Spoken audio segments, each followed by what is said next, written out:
désigné une commission pour la Constitution, pour réformer la Constitution. 2 mois après, donc oui, tout le monde attendait. Est-ce qu'il va reconnaître la majorité ou pas? Parce qu'il y avait Hizb Istiqlal, le parti d'Istiqlal, et le PJD qui était contre. Alors il a déclaré haut et fort. Kiran, dans un meeting, avait dit à Galoul, c'est Chinouya. Il appelle le Chinouya. Ce Chinouya, c'est Chinouya, c'est Chinouya, et je demande que personne ne lit au Maroc. Personne ne le connaît au Maroc. Il lui dit, et je vous présente mon ami Baha, c'est son second, son ombre. Quelqu'un, Baha, il est toujours. Donc on ne peut pas voir Ben Kiran s'il n'y a pas Baha derrière. Je dis, donc c'est un berbère, c'est un amazir. C'est un amazir de chose. Il me dit, demandez à Baha si Baha arrive à déchiffrer un mot sur ce qui est écrit en Tifinagh, je suis prêt à présenter ma démission. Même Baha, c'est-à-dire, c'est une idéologie, même Baha qui est amazir, parce qu'il est islamiste, c'est haram, c'est haram, donc l'amazir est donc Tifinagh. Il a fallu que, après que Kiran a regretté, bon, mais trop tard. Lui, le Hizb Istiqlal aussi, donc il est contre. Bas el-Fassi disait, tant que je suis vivant, l'amazir ne sera jamais langue officielle. Mais on est arrivé quand même, nous l'avons maintenant sur la Constitution, au moins, et aussi, il y a même ce mot aussi, qui est péjoratif. Mais, bien sûr, alors nous, donc, oui, dans la réaction de cette commission, après 2 mois, a invité des associations, des personnalités amazies, des associations de la société civile. Donc, il y avait 5 associations peut-être, et il y avait la nôtre, c'est Amiafa, une coordination du Maroc central. Ils nous ont invités pour les voir. Quand ils ont fini, ils ont dit pour les formes, donc on va les recevoir, puis la télévision, et on dira, regardez, donc les Amazirs sont... nous avons reçu les Amazirs pour avoir leur aval. Ben, nous avons refusé d'y aller. Nous avons sorti un communiqué pour dire que nous n'allons pas rencontrer cette commission. Bien sûr, il fallait justifier, motiver, et nous avons dit parce que, d'abord, elle est désignée. Ce qui est contraire à l'esprit démocratique. Deuxièmement, elle n'est pas représentative. Elle ne représente pas la société. Nous connaissons les personnes, donc elle n'est pas représentative. Ensuite, d'abord, avant de penser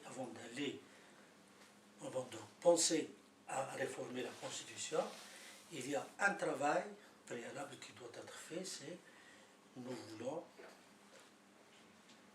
négocier un contrat social.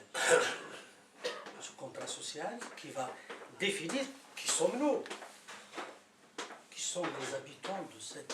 Quels sont ces habitants, ces Marocains, donc il y a le mot marocain qui nous unit. Donc nous avons dit que d'abord au préalable, il faut penser à un contrat social. Avant de codifier cette société, une constitution c'est une codification, avant tout, il faut d'abord créer un modèle. Quel Maroc nous voulons ensemble? Comment nous allons vivre ensemble? Il faut vivre ensemble que nous cherchons. Il nous faut donc un contrat social d'abord. Un contrat social qui reconnaîtrait l'âme secrète de ce Maroc. Il faut que les gens sentent qu'ils appartiennent, qu'ils sont de ce pays, qu'ils ont une histoire, qu'ils appartiennent à quelque chose que nous avons quelque chose, ce que dit Jean-Jacques Rousseau, comme Jean-Jacques Rousseau dans son contrat social parle de la volonté générale. Ça veut dire que ce n'est pas la volonté de tous ou la volonté de un parce que c'est les intérêts, mais c'est quelque chose qui transcende ces petites choses, les intérêts. Donc il y a quelque chose au fond qui doit d'abord être compris par tous les Marocains. Et puis après, on cherchera à écrire une constitution. Donc nous avons refusé d'y aller, donc nous ne sommes pas allés. Et nous avons dit que, attention, donc cette constitution, on sait que, elle a reconnu Tamazet, mais on sait qu'elle est limitée. cette reconnaissance est limitée. Parce que d'ailleurs, depuis, ça fait 16 mois, rien n'a bougé. Au contraire,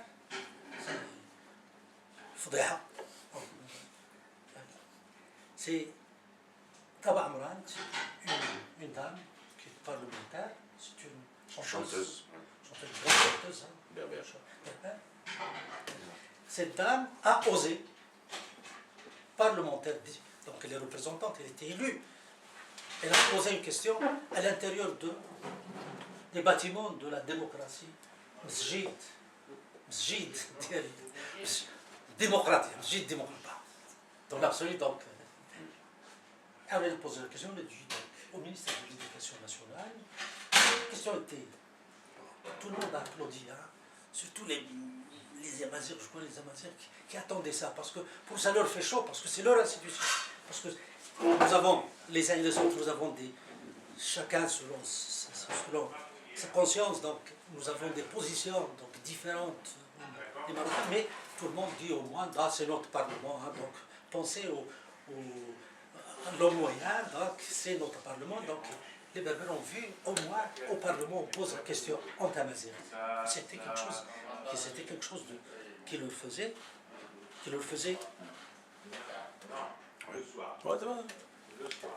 c'était quelque chose qui a fait vraiment chaud au cœur pour tous les Amazirs en particulier et la grande majorité des Marocains, même s'ils sont arabophones, ils ont applaudi. Pourquoi? Parce que pour une fois, ces problèmes-là vont être évacués. Parce que ce sont des problèmes qui minent le Maroc.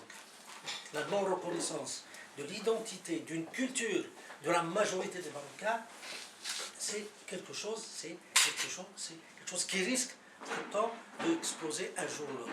Donc les Marocains disent maintenant, puisqu'elle est dans la Constitution, et qu'on commence au moins à l'intérieur du Parlement à poser des questions en tamazight, c'est admis.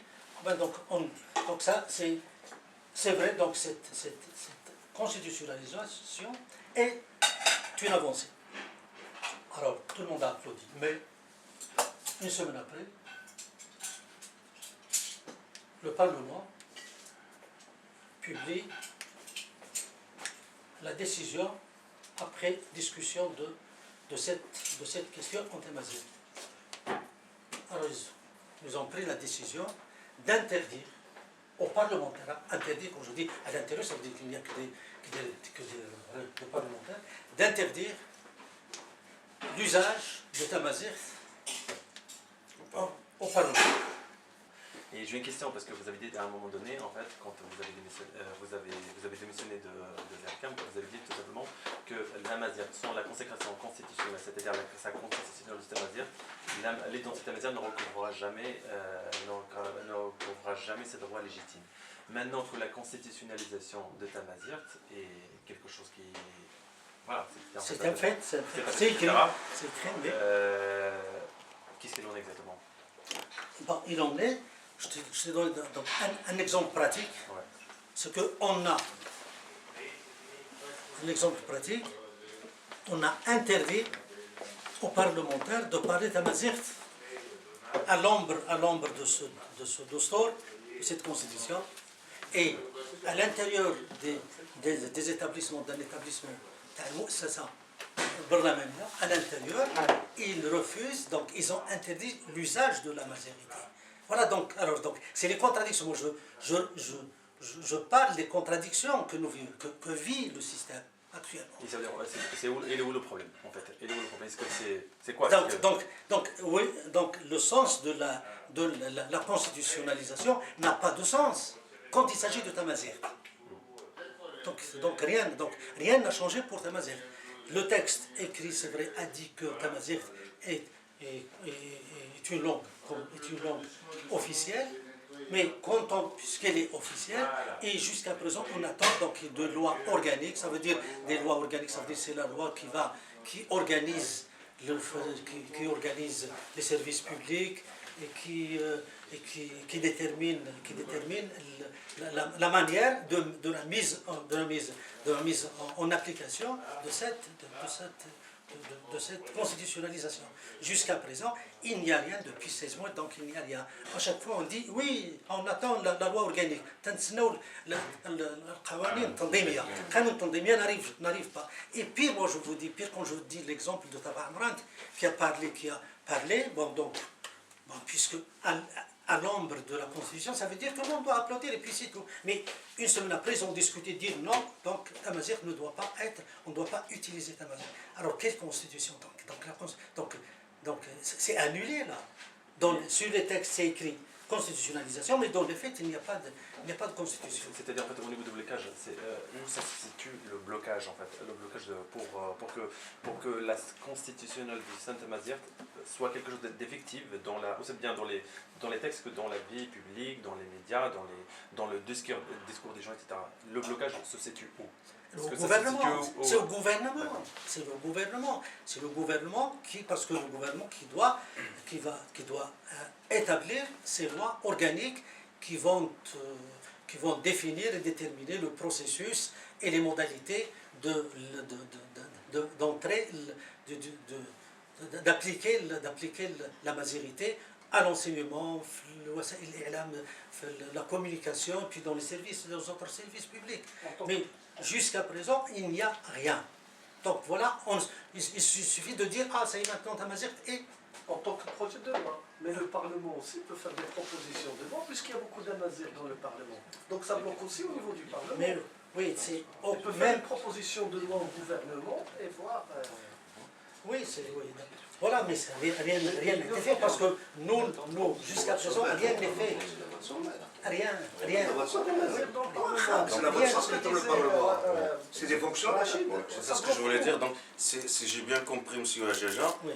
donc, c'est-à-dire pour vous, vous avez bien fait, quand vous avez quitté l'ERCAM, c'est que vous avez vraiment eu... Une époque avant la Constitution. Là, Tamazight n'existait pas. Il existait par légitimité, parce que c'est sa terre, et nous la parlons, c'était pas légitimité. La loi ne la reconnaissait. Elle n'était pas légale, mais il était légitime. Maintenant, depuis le 1er juillet, Tamazight est non seulement légitime, il a sa légitimité et sa légalité. Mais reste, alors, on nous dit, puisque nous sommes dans un État, et les États sont organisés, donc il faut une loi organique. C'est comme ça, donc les lois organiques, c'est relatif au fonctionnement de l'administration, des administrations publiques. Donc cette loi-là, jusqu'à présent, cette loi-là n'existe pas. Qu'est-ce qu'on attend depuis 16 mois? Pour eux, ça veut dire que Tamazight, c'est quelque chose de secondaire. Voilà ce que je veux dire. Donc c'est secondaire, ça veut dire nous avons d'autres chats fouettés, maintenant Tamazight, bon ça y est, qu'est-ce que vous les Amazirs? Allez, ça y est, on vous a reconnu, vous êtes officiellement dans la Constitution, maintenant chantez, et rentrez chez vous, puis on... Chanteur là, surtout. Non, mais chanter en Tamazight, c'est folklore, il l'accepte. Donc, il viendra un temps, lorsque, Inch'Allah, quand on aura le temps, eh bien, donc, on va préparer les lois organiques. Donc, est-ce que vous pensez qu'en fait, je sais que ça, par rapport en fait, à la question de la loi organique, est-ce que vous pensez qu'avec l'avènement de cette loi organique, tous ces blocages-là vont s'envoler? Alors, oui, attends. Est-ce que c'est quelque chose? Attends, oui, d'accord. Une loi organique, que ça dit une loi, c'est des phrases. Ouais. Ça dépend de ce qu'on va mettre dedans. Comment on va le faire, dans quel sens? Maintenant, maintenant actuellement, la constitution actuelle et la constitution avant, c'était peut-être, on disait peut-être il y avait les pouvoirs publics, les pouvoirs en haut, qui avaient tout, Maintenant, la constitution dit qu'il y a un chef de gouvernement. Donc, il y a les prérogatives du pas Premier ministre, mais du chef du gouvernement sont élargies. C'est sa responsabilité, c'est lui qui est responsable de mettre en application et de préparer la préparation des lois organiques et leur mise en application. Alors, le Ben Kiran actuellement, pour lui, ça c'est le dernier de ses soucis. C'est le dernier de ses soucis. Ce que je veux vous dire, c'est que Tamazight ne compte pas jusqu'à présent, ne compte pas dans ce système, dans le système brésilien. Il ne compte pas.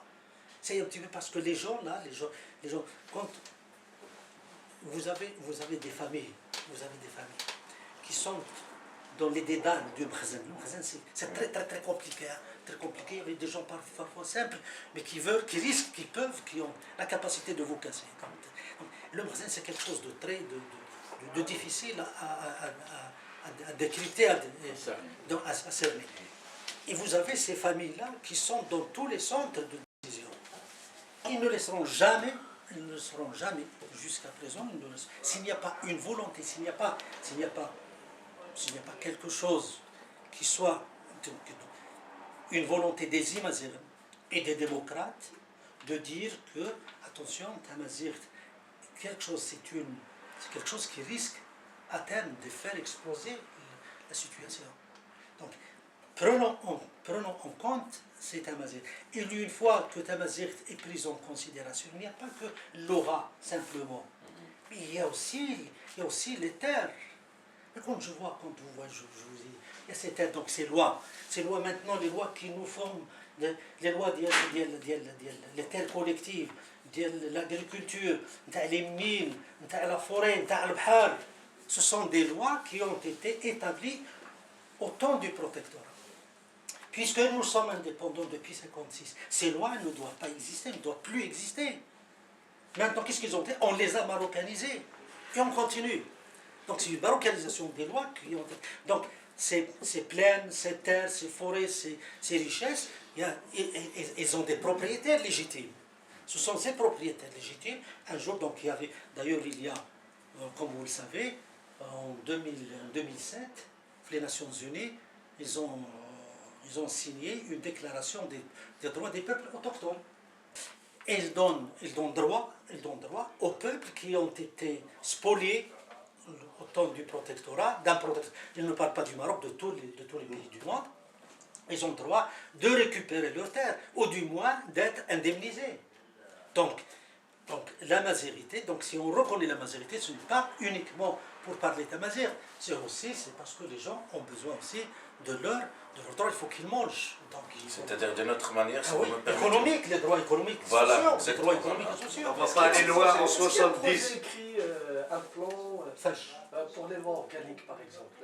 Non, jusqu'à présent, il y a tellement de tentatives, les associations qui font ça. Je ne sais pas, parce que moi, j'ai claqué la porte en 2005. Donc, c'est un petit peu... il faut rien attendre. Les associations font des tentatives, mais c'est le gouvernement qui doit poser, donc c'est les partis politiques. Oui, quand je dis gouvernement, ça dit le parti. Les parlementaires. D'un député ou de oui, mais il faut une proposition de loi publiée dans la presse et ça fait du bruit. Exactement. On peut aussi passer C'est pas aussi facile. C'est pas aussi facile. Même ça, c'est que ça n'aboutit pas. C'est pas facile. Chaque parlementaire a un parti politique. Il faut qu'il ait le feu vert de son De son chef, voilà.